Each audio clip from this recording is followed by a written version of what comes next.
Hello, Dr. Castleberry, back with some digital lecture content from from some content creation for our COM 2143 Digital Media Literacy class. We're taking student questions. More than that, these are weekly discussion questions generated from the students in the class, in the course, but also content directly relating to our course readings. Important pair of readings this week that we're looking at, Writing Well in the 21st Century from Linda Spencer, Wobble Wobble, and have acquired the fourth edition of Marcel Danisi's Popular Culture Introductory Perspectives. Students have a lot to say about these, and we want to get to as many of those questions as we can, as time will permit, in this asynchronous fashion, but also just in the confines of the work week. Questions from Hannah, starting with Writing Well in the 21st Century. When I was a kid, social media and texting were around. Well, texting was, but not anything like it today. It was expensive to send text messages. I remember that time. My words. I remember my mom complaining about people not speaking English correctly. Ooh, grammar Nazi. What do you think caused this breakdown? And I'm just interpreting what we mean by breakdown, but this shift away from correct grammar, correct usage, which may itself be a myth, right? It may have been something that just structuralists, disciplined, alpha folks that had a command of English language practice. Because if we go back and look at folk stories and regional dialects, I mean, many pockets of people have had their own sort of offshoot practices really throughout human history. But what could have caused this contemporary, this more recent breakdown, and in the digital age, I think we're bringing this back to that central concept of digital media literacy and what does it mean and entail. And the response that I would offer quickly is we've traded rules of grammar for shorthand and expediency. And so what I mean is technology and speed, that urgency of information has won out. It has won, for now, the culture war in place of accuracy and grammatical correction and that sort of thing. And look no further than social media, how it's built, how we use it. And you will find that. So there's a case to be made there. This book helped lay out the rules of comma usage, but I still don't understand the why, as Spencer mentioned on page 11. Why is the why so important to us? And what is something you've struggled with because you didn't understand the motive? All right, fair enough. Something that came to mind when I thought about it a little bit was early on in grad school, or definitely before grad school, I struggled with using passive voice in my writing, and passive voice tends to not work in several of the academic styles of writing, a bad habit, and it's tedious. It's actually a tedious type of writing where you're kind of layering and prefacing everything you're trying to say in a kind of past tense. It creates word clutter, in other words, and a reason I struggle with it, or wrestle with it, was because it was never correctly brought to my attention, or rather never explicitly stressed that I needed to rid that habit, kind of clean up how I'm communicating in written form. And so that was a very valuable learning lesson, and one of those try to hold fast to and practice in a more disciplined fashion when I'm writing these days. And in recent years, perhaps there's been some fruit to that labor, so that's always a good thing. Looking at the pop culture introductory perspectives, the chapter from week 1 that we look at outlines the definition of popular culture.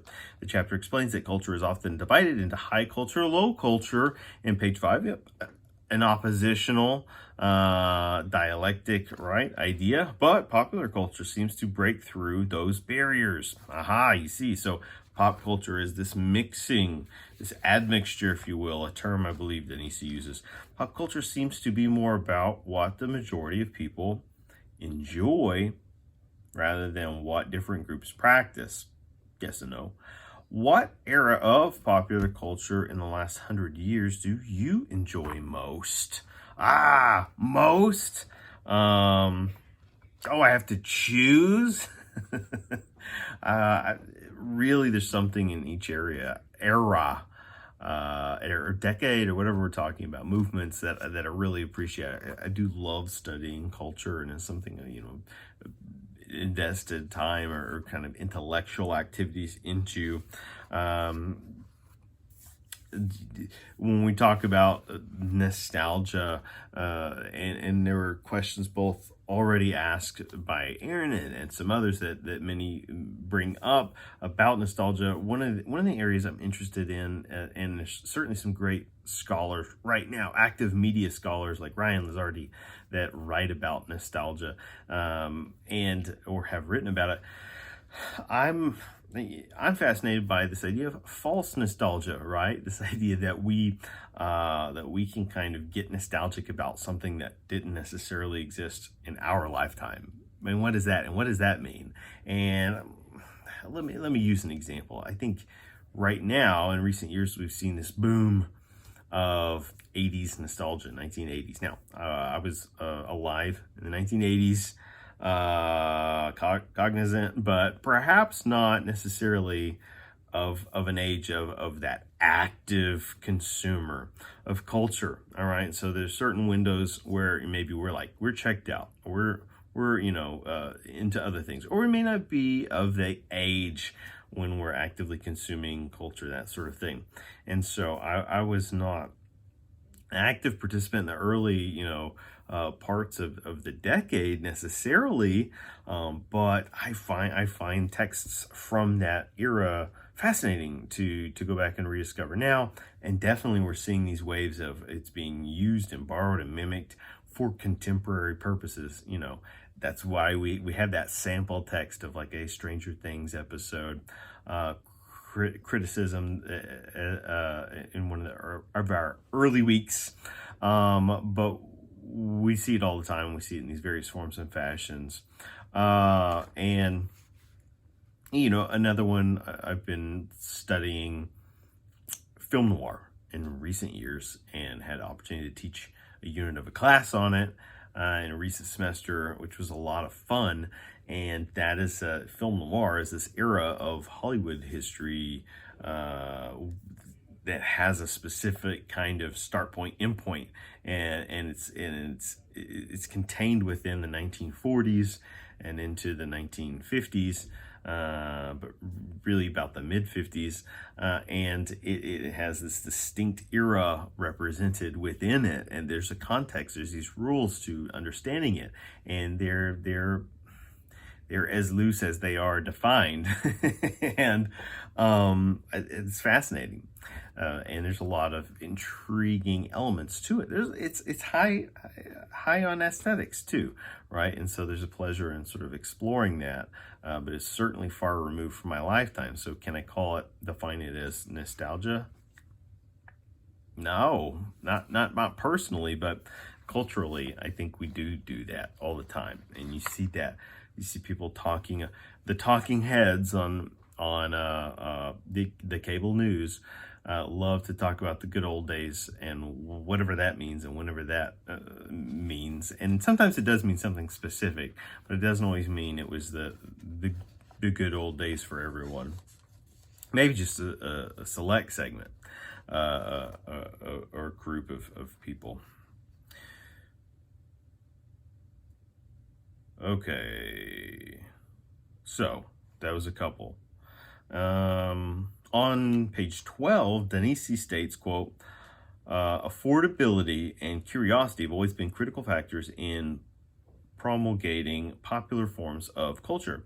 end quote. This reveals how socioeconomic status does not create barriers into pop culture growth. In light of this, what do you think could be a barrier to certain genres not growing enough to be considered popular culture? Depends on what you mean by genre. Just the word usage there, word choice. But what is a barrier between maybe something existing in culture being existing as a cultural artifact versus being popular, kind of elevating in status? That's an interesting question.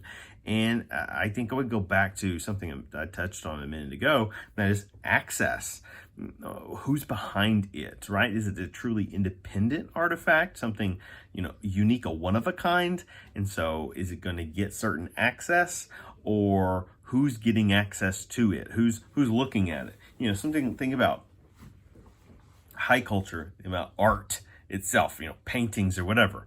Now, paintings are mass produced more commonly than ever now, but the originals or one of a kinds, who's appraising this, right? You have art critics or maybe curators of exhibits, museums, or show spaces, and